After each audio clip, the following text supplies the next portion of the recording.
வணக்கம். இன்றைக்கு நான் தக்காளி காய்க்க இறால் போட்டு வெள்ளை கறி வைக்க போகிறேன். அதுக்கு நான் நல்ல பிஞ்சு தக்காளிக்காய் எடுத்து வச்சிருக்கிறேன்.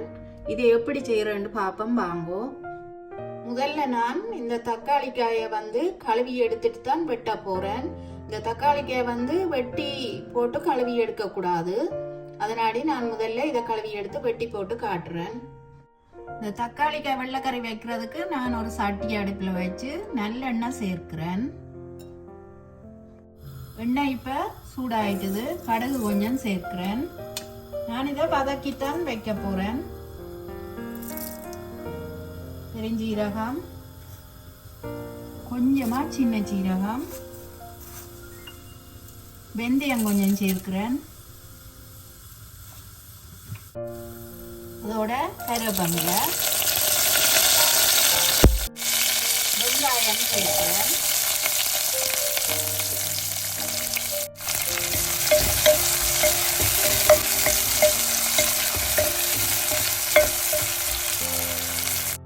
இந்த வெங்காயம் வதங்கி கொண்டு வர நான் கொஞ்சம் சின்ன சின்னதா உள்ளி வெட்டி வச்சிருக்கிறேன். அதையும் பச்சை மிளகாயம் இப்ப சேர்க்கிறேன்.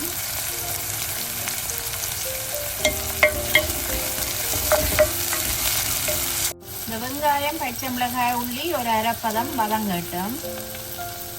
இப்போ வெங்காயம் அரைப்பதம் வதங்கிட்டு நான் இந்த இறாலை இதோட சேர்க்க போறேன். இதை வதக்காமலும் செய்யலாம். எல்லாம் கூட்டி வச்சு பால் விட்டு வெள்ளைக்கறி வைக்கலாம். நான் கொஞ்சம் வதக்குற நாடி கொஞ்சம் டேஸ்ட் கூடவே இருக்கும். அப்போ இப்படி செய்கிறேன்.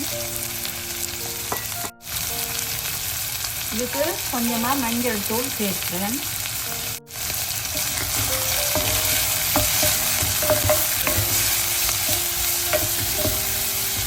கொஞ்ச நேரம் இந்த இறால் வதங்கி வரட்டும்.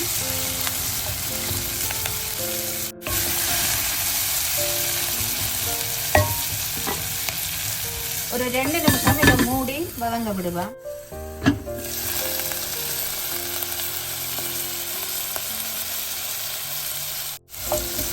இறால் வெங்காயம் எல்லாம் வதங்கி ஒன்று வந்துட்டது. நான் இதுக்குள்ள தக்காளி காயை சேர்க்க போறேன்.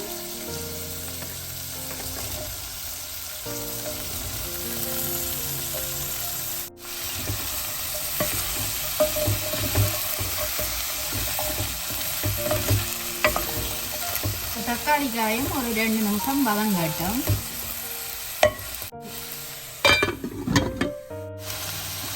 தக்காளி காயும் வதங்கி கொண்டு வந்துட்டுது. நான் இதுக்கு இனிமே சுடுதண்ணி விட்டு அவிய விட போறேன். தக்காளி காய் நல்லா அவிய வேணும். அப்போ இதுக்கு மட்டமாக தண்ணி விடுவோம். 2 தேங்காய் பால் சேர்க்கிறது தானே. அப்போ இவ்வளோ காணும். இது முதல் அவியட்டும். நல்லா உப்பு பிறகு சேர்க்கலாம். இப்போ இது நல்லா மூடி அவிய விடுவோம். இப்போ தண்ணி வற்றி நல்லா தக்காளி காயெல்லாம் நல்லா அவிஞ்சிட்டுது. இனிமே இதுக்கு பாலை விடுவோம்.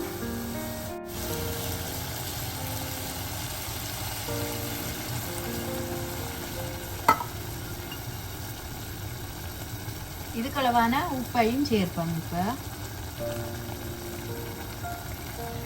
சேர்த்துட்டு எல்லாம் நல்லா கலந்து உப்பு காணுமோன்னு பார்த்துட்டு கொஞ்ச நேரம் இதை மூடி அவிய விடுவோம். உப்பு ஒரு கொஞ்சம் காணாது சேர்ப்போம்.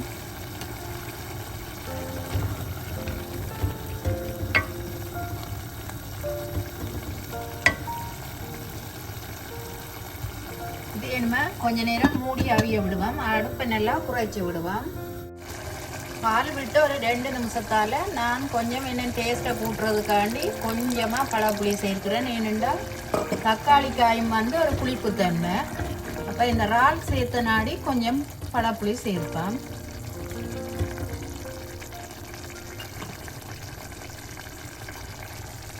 இன்னும் கொஞ்ச நேரம் இது அவியட்டும்.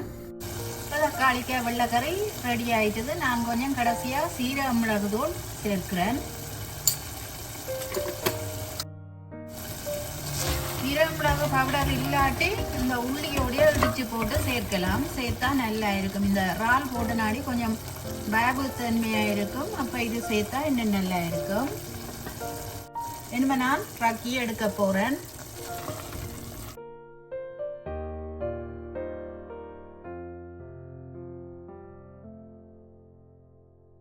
இப்போ நான் தக்காளி காய்க்க இறால் போட்டு ஒரு வெள்ளைக்கறி வச்சு எடுத்துட்டேன்.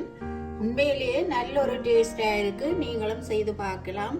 பார்த்துட்டு உங்களோட கருத்துக்களை தெரிவிங்கோ. எங்களோட சேனலுக்கும் ஆதரவை தாங்கோ. நன்றி.